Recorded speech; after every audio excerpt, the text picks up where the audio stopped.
It was an ordinary Sunday morning in Los Angeles.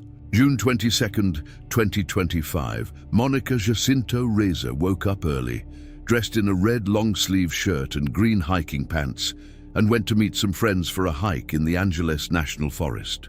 A massive wild park located less than an hour from downtown, yet it feels like a completely different world once you enter it. Monica was 60 years old, gray hair, brown eyes, less than 5 feet tall. She weighed less than 110 pounds. She was a quiet, discreet woman who loved being in nature. The kind of person you meet on a trail, greet with a smile, and keep walking without ever imagining the story she carries with her. And Monica Reza carried a massive story. On that Sunday morning, she was hiking with 2 companions along the Waterman Trail at an altitude of about 6,000 feet off the Angeles Crest Highway. At some point during the ascent, Monica fell a little behind. 10 meters, that's all. The distance of a large living room. One of her companions turned around to check if she was okay. She was. Monica looked at him, smiled, and waved her hand. That universal gesture for, "I'm fine, keep going." Her companion turned back to the trail. A few seconds later, he looked back again. Monica had vanished. There was no scream, no sound of a fall or a struggle. There was absolutely nothing to mark the moment. A 60-year-old woman simply ceased to be there. She was 10 meters away, in terrain open enough to be seen, and in a matter of seconds, she disappeared. Search and rescue teams arrived quickly. The Los Angeles County Sheriff's Department deployed helicopters, thermal imaging drones, those cameras that detect human heat even under dense vegetation, scent dogs trained for tracking, and teams of experienced volunteers. They combed the area for 8 consecutive days. 8 days with all available technology. They found one thing, a beanie, likely hers, at a point on the trail. And they found something the investigators considered disturbing. The dog's scent trail stopped exactly at that spot. It was as if Monica had left the ground in that very place. Her scent simply ceased. No footprints beyond the beanie. No signs of a struggle.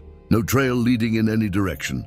After 8 days, active searches were called off without results. The case was transferred to the Homicide Bureau's Missing Persons Unit. Detectives Shannon Rincon and Richie Sanchez took charge, and here is the point where most stories of people missing on trails reach a tragic but understandable conclusion. An accident, a fall in a hard-to-reach area, a medical emergency, things that happen, devastating as they may be. But Monica Reza was not an unprepared tourist on a difficult trail. She was experienced, physically fit, with no known health conditions. And what she carried professionally, what she knew, what she had created, who she was within the American aerospace universe, transforms this disappearance into something that cannot be easily explained by an accident. She spent more than 37 years working at the heart of the American aerospace industry.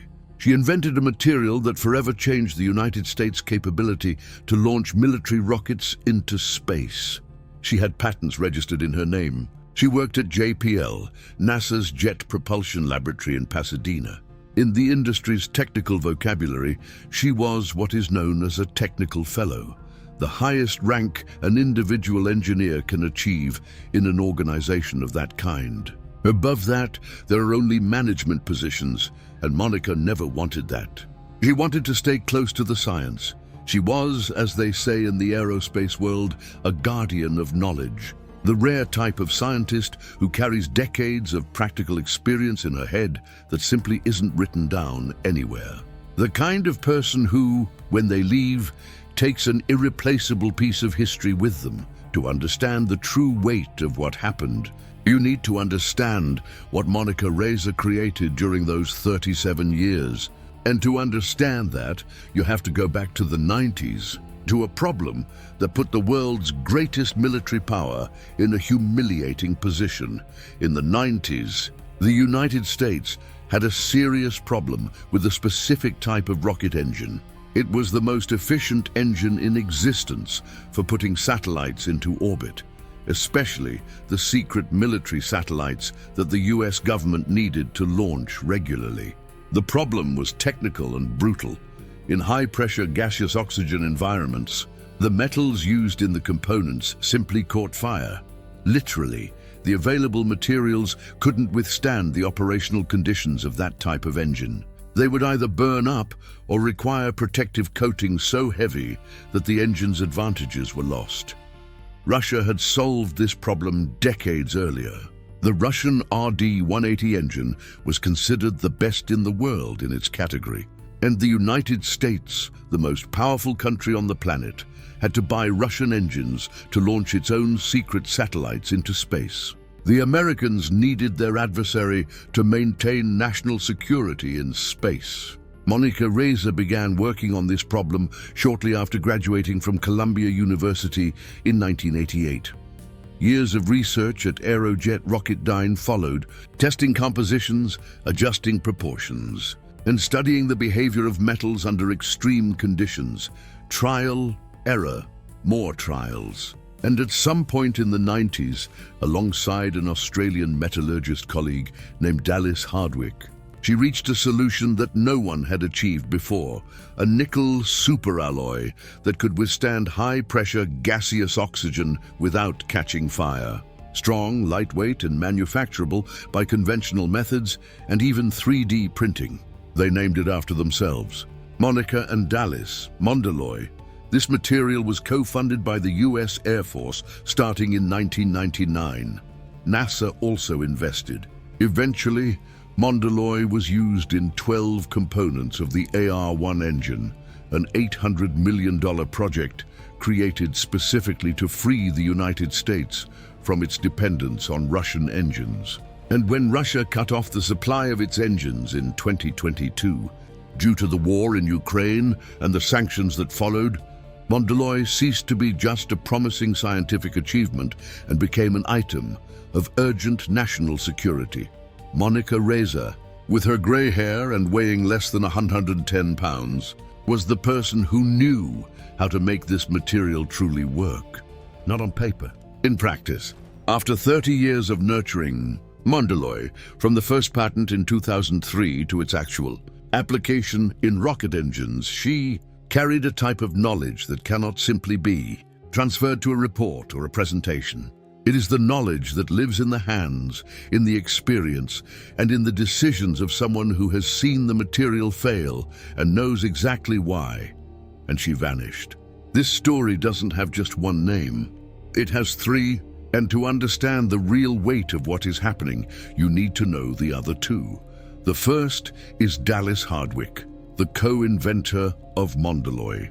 While Monica stayed in California managing the materials production at Aerojet Rocketdyne, Dallas worked on the other side of the country in Wright-Patterson, Ohio, at the Air Force Research Laboratory, overseeing government qualification. The two inventors were geographically separated, but connected by the same material, each controlling one side of the same pipeline, the production and the official approval. Dallas Hardwick died in January 2014, stage 4 breast cancer at the Hospice of Dayton, Ohio, a documented natural death with a death certificate and no suspicion of foul play. But for a scientist of Dallas's importance, co-inventor of a national security technology, funded by the US Air Force, there is no public obituary, none. It is as if she never existed outside of technical documents and patents. The second name is William Neal McCasland, a retired Major General of the United States Air Force. Between 2011 and 2013, he commanded the exact Air Force Research Laboratory at Wright-Patterson, with a budget of $4.4 billion in science and technology. Under his command were all the programs that depended on Mondaloy. The data leaving Monica's lab in California arrived at the lab he commanded in Ohio. He was the administrative top of the pyramid that connected the two inventors to the American government. In February 2026, 8 months after Monica disappeared on the Matt Waterman Trail, General McCasland walked out of his home in Albuquerque, New Mexico. He left his cell phone behind. He left his prescription glasses. He left all electronic devices in the house, and he vanished. The FBI is still searching for him to this day. so count with me. The metallurgist who co-invented Mondaloy has been dead since 2014. The engineer who spent 30 years scaling Mondaloy for actual use in rockets disappeared in 2025, and the general who supervised the government programs where Mondaloy was applied disappeared in 2026.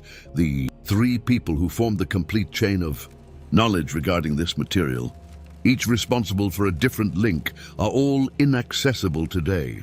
When we talk about the silence of institutions, it is necessary to understand what that silence represents. When Monica disappeared, Aerojet Rocketdyne, the company where she worked for over 37 years, a company whose history is partially written with her name, did not issue a single note, no statement, no public acknowledgement that one of the greatest scientists in its history had gone missing.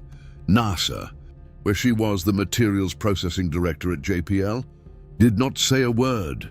The American Institute of Aeronautics and Astronautics, of which she was a member, total silence. The only voice that emerged from the professional world that knew her was a single anonymous comment on Reddit. A JPL employee who wrote something like, "This is very strange. She was someone important here." One comment on Reddit.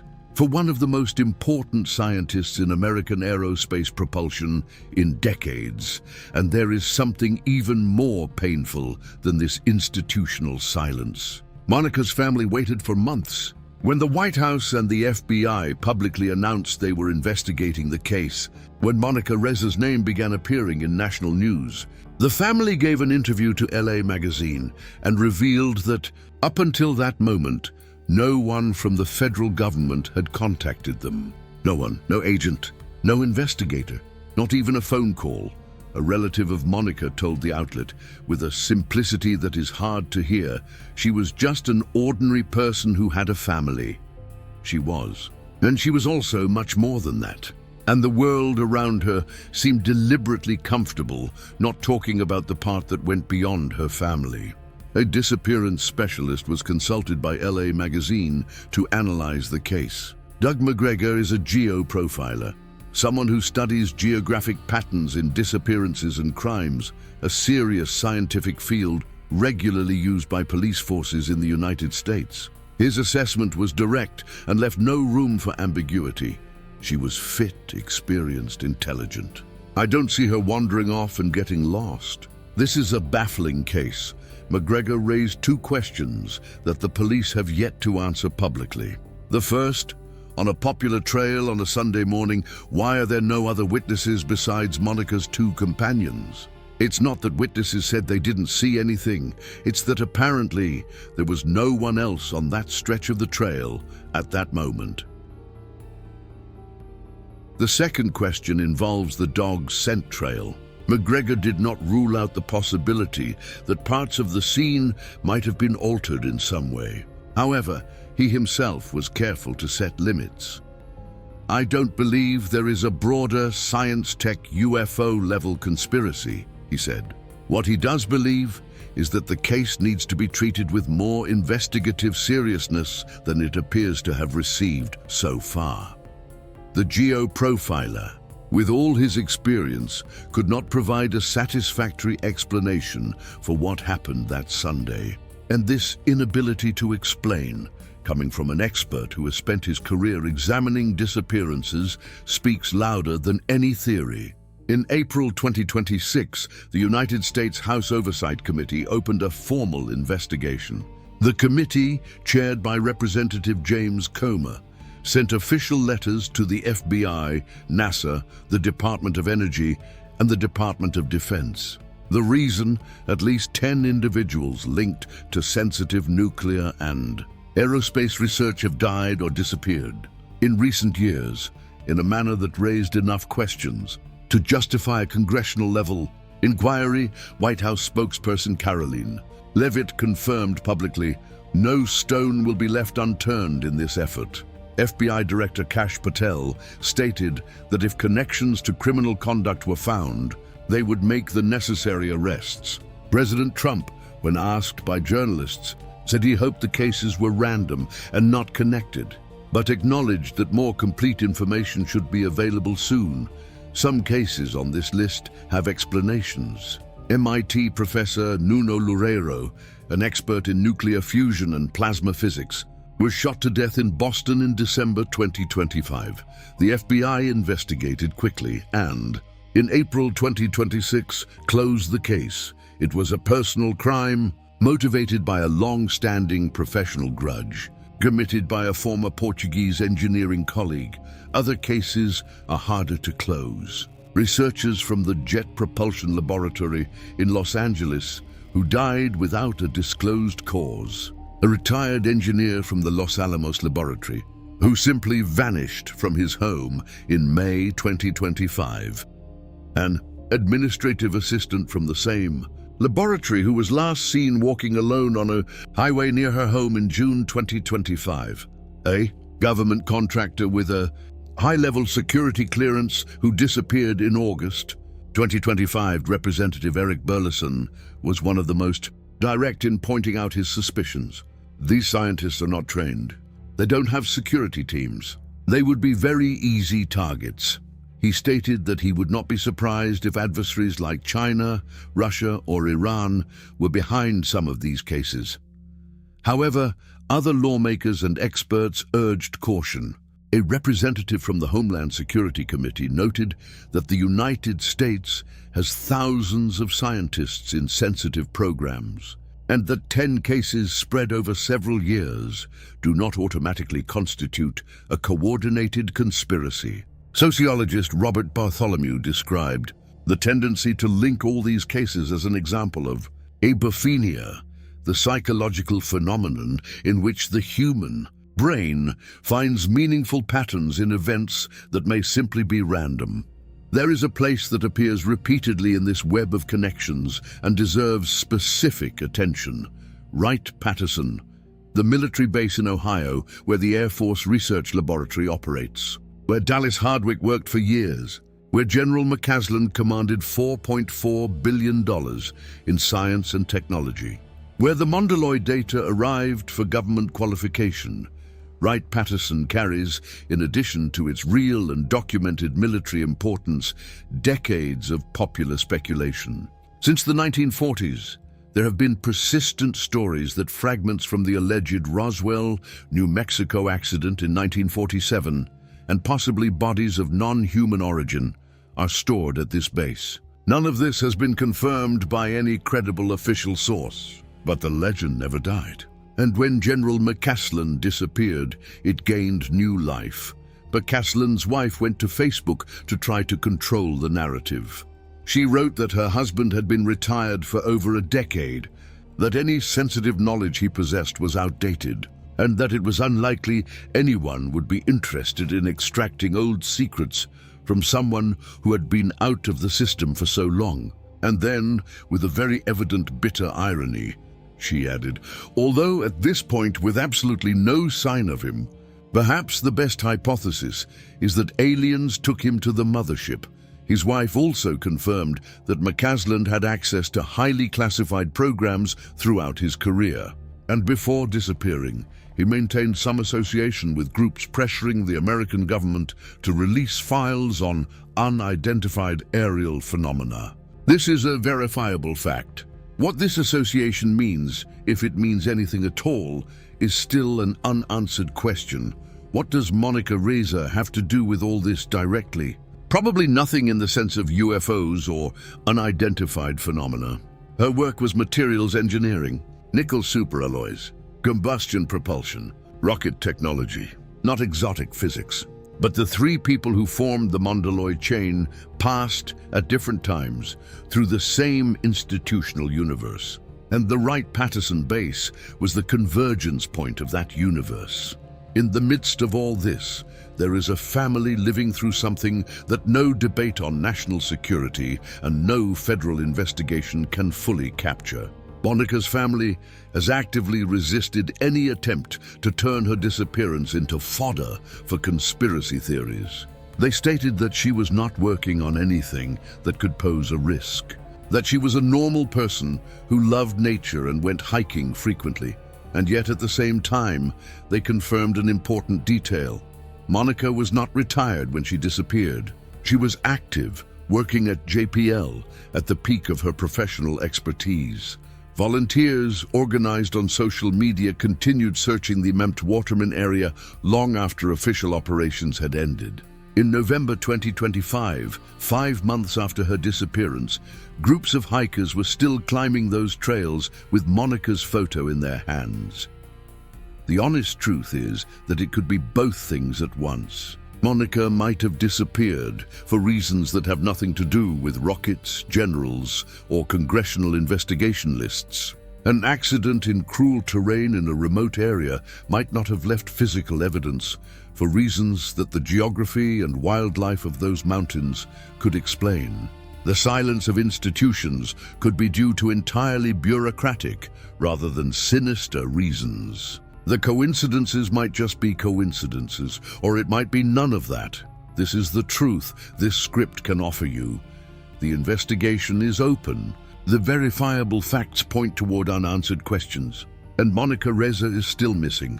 What we know for certain is who she was. A woman who spent 37 years solving a problem that the best American engineers could not solve. Who created a material that is inside the rockets carrying American satellites into space today. Who was 60 years old, had gray hair, weighed less than 110 pounds, and who smiled at a trail companion on a Sunday morning before vanishing from a world that, outside of science and her family, hardly knew she existed. She was discreet. She never sought the spotlight. Her only significant public interview dates back to 2017 in a technical outlet specializing in the space industry, where she spoke about Mondaloy with the enthusiasm of someone who had spent a lifetime raising a child. She deserves to be found, and she deserves to have as many people as possible know her name. If you live in California or know someone in the Los Angeles area, the number for the Los Angeles County Sheriff's Department Homicide Bureau, which is handling the case, is 323-890-5500. Detectives Shannon Rincon and Richie Sanchez remain in charge of the case.